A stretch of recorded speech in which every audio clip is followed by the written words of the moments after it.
मेरा नाम मोहम्मद जवाद है और एक म्यूज़िक का प्रोग्राम लेके हम आपके पास आए हैं कि मौसीकी रूह की ग़िज़ा है।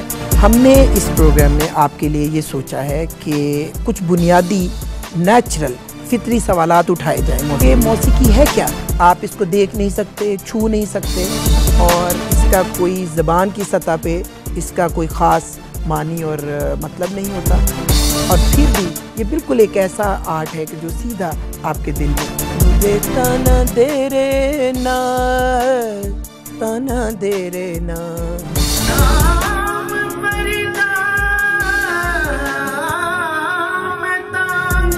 तराने के मौजिद अमीर खुसरो साहब को माना जाता है। अगर सुबह के राग रात में गा लिए जाएँ तो क्या फ़र्क पड़ता है, या दोपहर के राग बिल्कुल अलग से क्यों होते हैं। हो सकता है कि कुछ ही अरसे बाद अगर आप कोई गाना सुने तो आप खुद बताने के काबिल हो जाए कि ये गाना तो जनाब इस राग में है और ये इस राग में है। तो ये हमारा इस किस्म का कुछ अंदाज़ और ये हमारा पैटर्न होगा, और उम्मीद है कि ये प्रोग्राम और इस प्रोग्राम की जो सीरीज़ आपको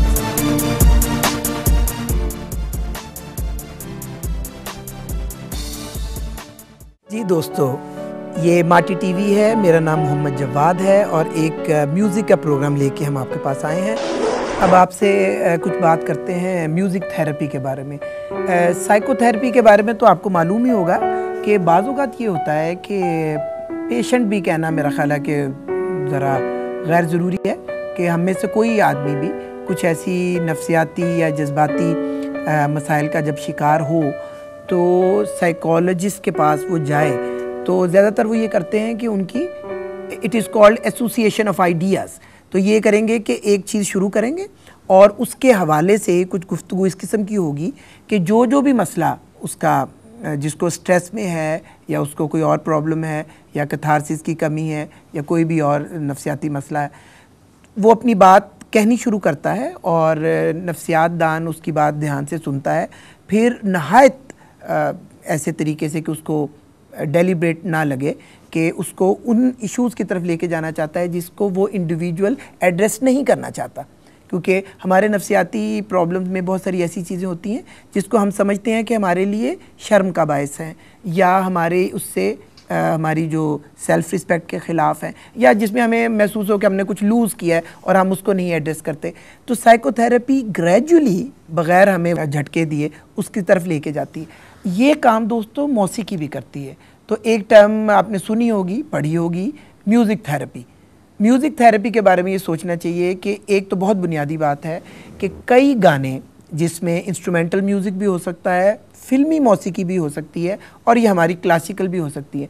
बाज़ औक़ात ये इतनी सूदिंग होती है कि अगर आप बहुत टेंस हैं, अम्मी से झगड़ा कर लिया है या किसी दोस्त से लड़ाई हो गई है और एक इमोशनल और साइकोलॉजिकल उसमें है, तो बहुत सारी चीज़ें उसको आपके म्यूज़िक में ऐसी होती हैं जो आपको सूद करती हैं और ग्रेजुअली आपको उस चीज़ से निकालती हैं। या अगर आप ये है कि बाज़ औक़ात बहुत ही ज़्यादा डिप्रेस्ड हैं और कुछ करने का दिल नहीं कर रहा और मोटिवेशन अंदर से बहुत कम हो गई है, ज़िंदगी में कभी ऐसे हो जाता है, तो बहुत सारी मौसीकी इस तरह की है कि आपको एनर्जेटिक बना देगी। आप बड़े ढीले ढीले और वो नाश्ता कर रहे हैं 2 घंटे में, तो इस तरह का रिदम बहरहाल मौजूद है और इस तरह का म्यूज़िक मौजूद है कि आपको वो एकदम से थोड़ा सा झंझोड़ के रख देगा। तीसरी बात, हमारी इमोशनल मेमोरीज़ में बाज़ औक़ात ऐसी चीज़ें होती हैं कि जो तकलीफ़ दे होती हैं और हम उन्हें भुलाना चाहते हैं। चूँकि एक मसनूई कोशिश कर रहे होते हैं भुलाने की, तो उससे हमारा जो मसला और बढ़ जाता है। म्यूज़िक क्या करती है कि नहायत खूबसूरती से उस इमोशनल मेमोरीज़ को भुलाने की बजाय आपके सामने खड़ी कर देती है। आपने ये देखा होगा कि बाज़ हमारे दोस्त दर्दीले गानों पर बहुत रोते हैं, मगर आपने ये भी देखा होगा कि रोने के बाद वो बहुत नॉर्मल बिहेव कर रहे होते हैं।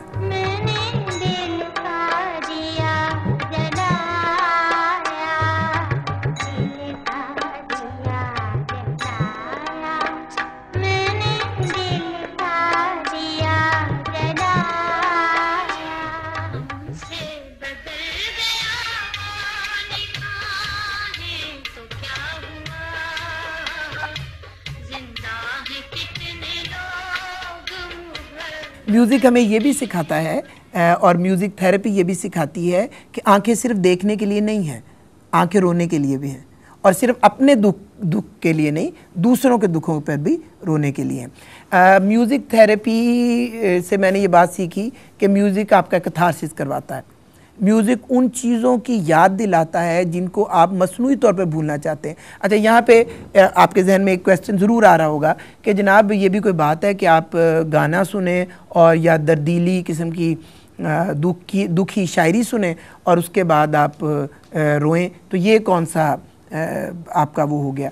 मगर मेरा ये ख़्याल है कि अगर मुझे गलती नहीं लग रही, मेरी पिछले दिनों ही एक हमारे नफ्सियात से बात हो रही थी और उन्होंने एक बहुत अच्छी बात मुझे कही। उन्होंने कहा कि ग्रीफ को कन्फ्रंट करना चाहिए।